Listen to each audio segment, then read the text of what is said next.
Hey, everybody. Hi, Marla Schultz here, joined by the multifaceted and hilarious and partner in comedy, Jenn Lederer. Are Sorry, you that's my here? arm. I'm here. Okay. What's up? How are you? I'm alive. Step Uh, one.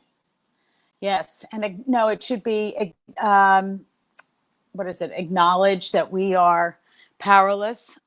There's no Okay. tie-in. Okay. Okay. Hey, Were you kids. were you about to open with some sort of prayer? Yeah, 12 step. I'm back in 12-step meetings, and you will be amazed that I'll be a lot, not so much of a curmudgeon and, Xanax popping, pot smoking, cupcake eating addict. Well, So, I mean, I think a lot of people are just moving through. I read a really interesting article yesterday about how we're in what's called the third quarter of isolation. ugh, And they've done a lot of studies with people that have gone to space or gone to, whatever missions where they're isolated for very long periods of time, Antarctica, things like that. And they talk about this thing that's happening with most people, I think, right now, where we're seeing what could be the end in sight because we're seeing numbers go down in New York, whatever. And so we're now in this weird zone of just feeling really exhausted, really depressed. Everything just got really dark. And then we're trying to find this new normal. It's a very interesting article. I'll post it on this post. no, I think you should post it. But, I think what's so frustrating is seeing, and this is making me mental. And I just, the Long Island is like, what the fuck? Hello. Yeah. And then, when you read in the news that the White House, first of all, Pence not wearing a mask to the Mayo Clinic just set me over the edge. I was like, are you fucking kidding me? So the president not wearing one to the mask factory, I, how'd that I, how'd that do ya? what is this devil? Is this like devil subtextual? And Like, then let's rise no one up. around him was allowed to wear one. Okay, Because if so the emperor is naked, we all need to get naked. So the emperor doesn't realize that he's naked. not after 3 months of quarantine and practically snorting cupcakes and yeah, Just sugar all load. night I'm taking little bits. Fuck that. Plus Xanax, and then I'm smoking weed, but I am walking 40 flights of stairs. So hopefully, but anyway, more importantly, it freaks me out that people, walking up First Avenue, there's people having happy hour on the the sidewalk with the masks, and not the millennials, that age group that straddles the Gen Y, or I'm sorry, Gen X, my generation, and your generation, and I think it's called Exennials, and they kind of have a foot in each, a foot in each generation. So, because that's really close to Gen X, like grew up with cell phones, and the internet was just starting. It was like between the late 80s and the 90s, and where the music was banging and happy and people were connecting. So I'm listening to a lot of 90s house. Big shout out to Will Smith, Fresh Prince, and DJ Jazzy Jeff. Man, that song Summertime gets me going. But I'm going to shut up. But I'm walking up First Avenue, and then I see all these either Gen Y and millennial kids walking down the street, stone face, like in lockstep with no masks on. And I fucking lost it yesterday. I went up and I said, excuse me, are you the antibody superheroes? Wow, I'm so excited to meet you, because is that why you're not wearing masks? Is that why, you feel like you're in an immunity bubble and you're not going to affect anybody? Good on you. So I come home and I tell that to Mark, and he goes, Marla, I can defend you in a court of law, but not on the streets of New York City. Well, what'd they say? Stone face, No reaction. What is up with that? You try and talk to these kids and it's like, you can't read the That sounds to subtext. me like you were walking toward a younger group. Oh yeah, no, No, they were so not no what you just 30s. described. Oh no, absolutely. I said between Gen X and the millennials, like part Yeah, but millennial, part Gen X. I don't think what you're describing in this case is an age thing. I think we are seeing two belief systems Yes. that, in all honesty, I believe are both fighting for the same thing. Yes, dominance. They want to rule the No. world.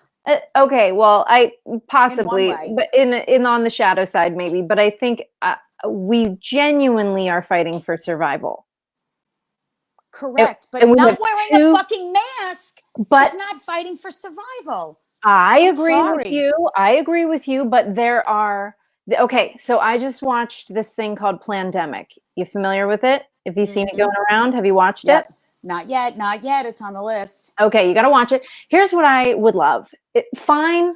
I think that people should be able to say whatever they want and present whatever case that they have.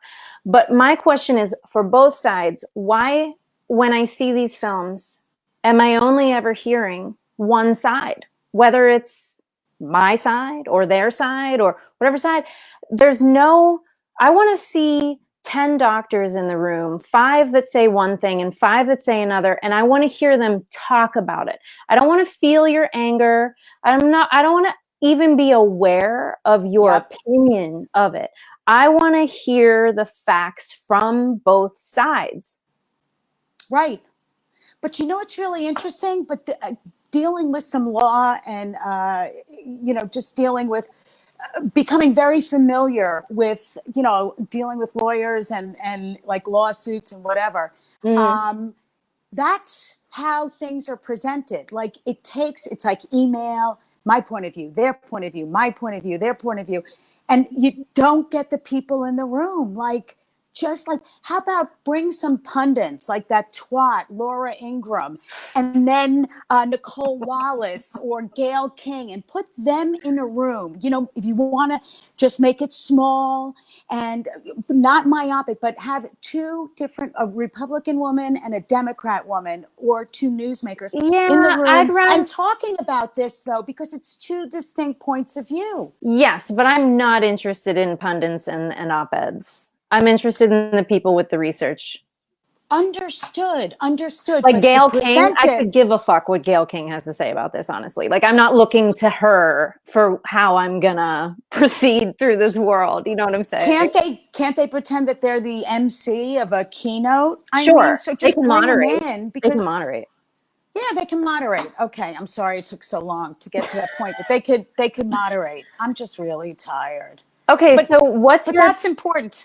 What's your take on America's reopening, grand reopening? Well, if you really want to know, I think if you don't wear a mask, and if you don't wear a mask, now this is my Midwest talk, that, we're kind of bungee jumping without a change of underwear, in my personal opinion, because we don't know. This virus manifests, it's like an alien. I mean, it'll eat your lungs and put holes in it, or it will zap your sense of smell. I think that we have to go slow.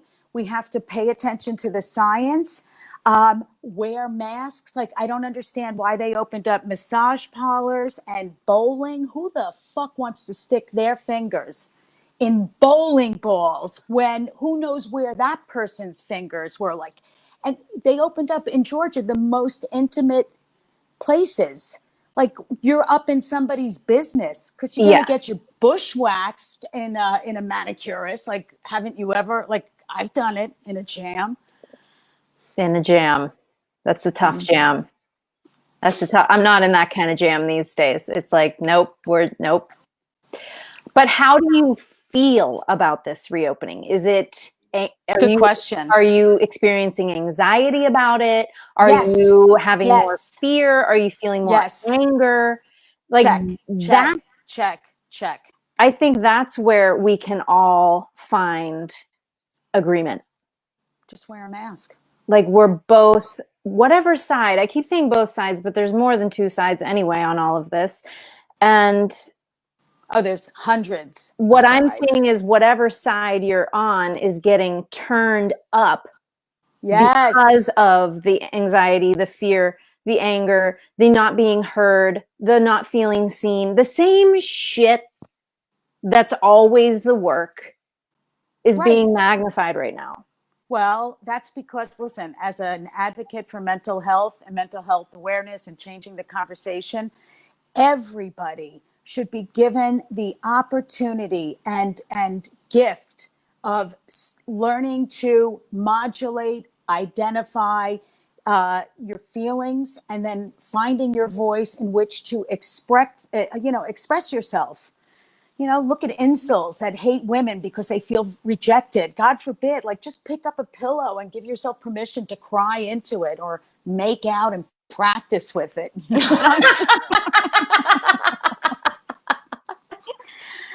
But it's like whatever gets you through the night, it's all right. It's all right. You know what I mean?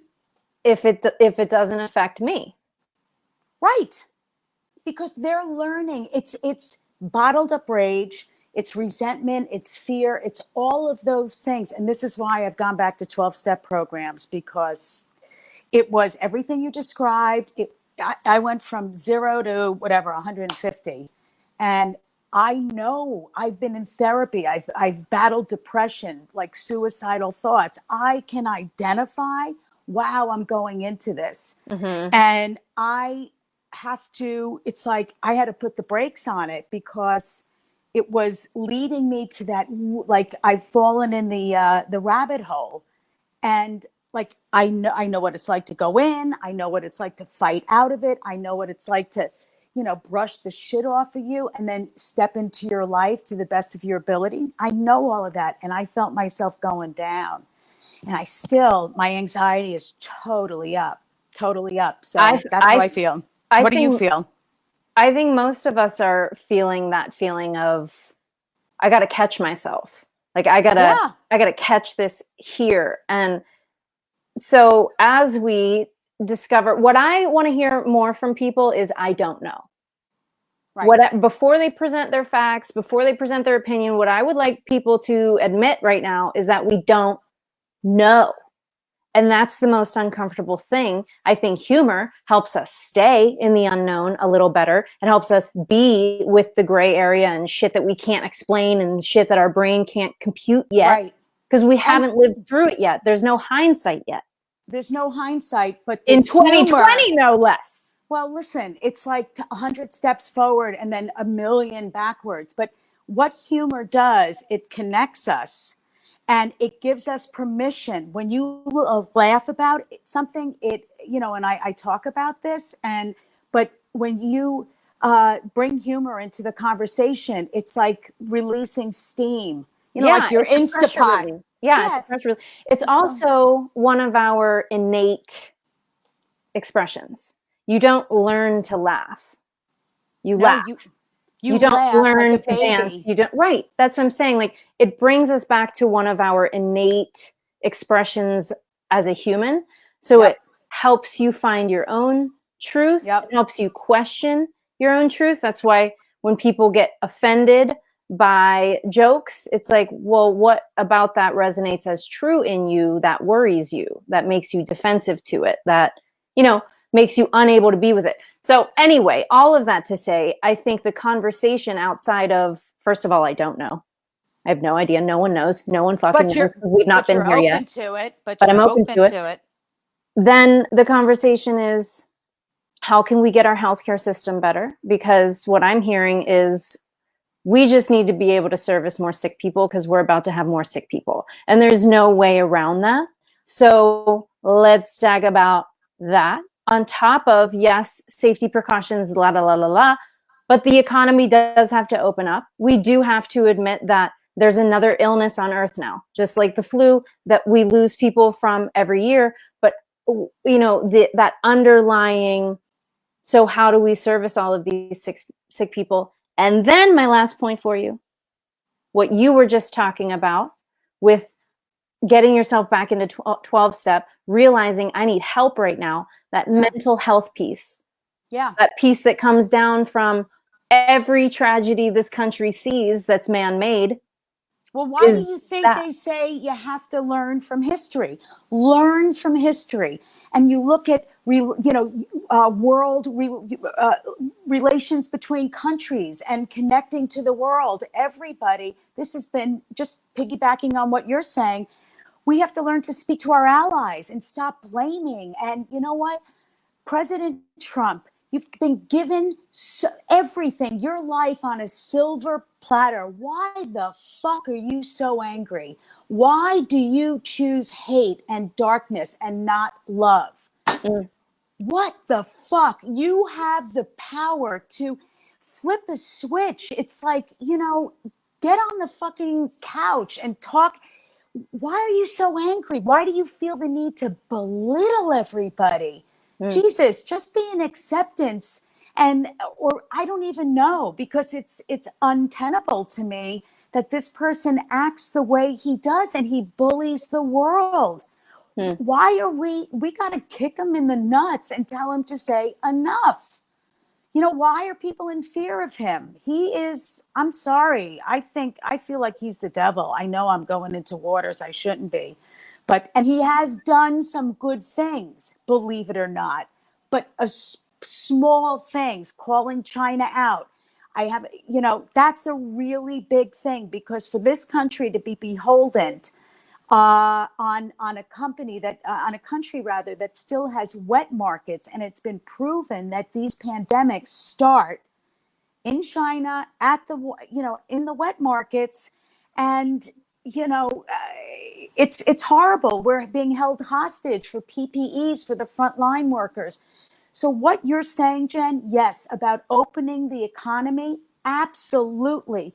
But until there's a vaccine, everybody should wear a mask. And I thought, it's heartbreaking that people haven't picked up on Governor Cuomo's message. It is like, you're not wearing a mask for, you know who you're wearing a mask for? You're wearing a mask for the elderly. You're wearing a mask for the frontline workers. You're wearing a mask for the healthcare workers. You're wearing a mask for people that have autoimmune diseases. And you're wearing it for me. You're wearing it for me. And don't be so selfish and defiant. And I'm not being age specific, because there's all ages that don't wear their masks. But step up and be compassionate, be concerned, participate, wear your mask. Because until we know, because it's the goal. You think, I want to be sitting outside on a beautiful day having cocktails. I would love it. I don't want to have to be like, oh shit, I touched the table. Oh my God, did I touch my eye? Did I touch my glasses? What do you mean you don't have hand sanitizer? And then my night shot. You know what I'm saying? So I think we're doing great. I do too. There's a lot of sides to all of this. I'm trying to keep myself healthy enough mentally and physically to be able to listen to everything that's coming out right now, because again, we don't know. There's talking points on the other side that point to why they say masks aren't the best idea. And so it really is to people. We're all going to have to make our own decision right now. Yeah. Yes. Hold on. Okay. Sorry. Hold on. We got to make our own decision, which means I might need to choose to stay a little more isolated for the next X amount of time, because people are going to be people. Yep. Rock and I are talking about getting a Vespa, which is an exciting turn of events, because we don't want to have to ride the subway. And there's not that many people on the streets. I would get a Vespa, but I know now's the time. I know now's the time. But there's just ways where I'm trying to not harness so much anger and out of the truth that people are going to do what people are going to do all the time. So I just have to be comfortable with knowing that my life and my choices may have to change based on what I'm seeing around me, hearing around me. That's like as far as I've gotten with how I'm going to proceed into this opening. But I don't see myself going to restaurants. I don't No, I'm like, I have no idea when that's happening. no. I walked 7 miles. I felt like I was like an Amish person, Jebediah, I got to go get up some pork chops. I'm going to the vendor's farm and it's 10 miles away. So I'll see you at supper. Okay. I'll see you at supper. I walked from here to the West Side because I had to get I have a hand injury and I could finally go in. But I everything you're saying about not knowing about going to the restaurants and this and that, because I don't trust other people. And again, I don't mean to be, no, I do mean to be hammering this home. You have to wear a mask for everybody else because it will benefit us. I agree with you. Not everyone's going to do that. I know that, but I want to hear why. They do have reasons. I want to hear why. They have excuses, in my opinion. But it has to do with their immune system and what they believe that staying so isolated and overprotecting yourself is ultimately going to lower everyone's immune system, which makes it kind of this feedback loop. Well, it makes it almost impossible to get the herd mentality. Right. Our immune systems continue to get worse. Listen, I'm not a fucking doctor, scientist, or even that great with information in general. So I'm just doing my best to keep Listen to me, safe. I'm older and I'm wiser. I'm older and I'm wiser. And you're Jewish, so when it comes to health. Hello. Anybody needs any help vetting a doctor? Call me. Marla knows. All right, we gotta go. Do we? Yeah. We can't extend this because you guys, we're changing up the format. Can we just? No, we can't give any. No, we can't give any. We'll let them know later. Oops. But we can tell them to like, subscribe, share, stick around because things are going to be evolving as the world continues to do so. Shit's happening, bro. Basically. And sister. You guys, I think this is the realest we've been, and we would love to hear from you. So we're getting hearts, we're getting loves. Thank you. But listen, go to Jenn and Marla's Ageless Adventures on YouTube. Hit us on Facebook, hit us on Instagram, or you can hit me and Jenn Lederer or Marla Schultz. But we would love to hear from you because we are open to cracking open this conversation. Okay? Let's do it. Happy Wednesday. Peace out. Stay safe. Wear a mask. Cut down.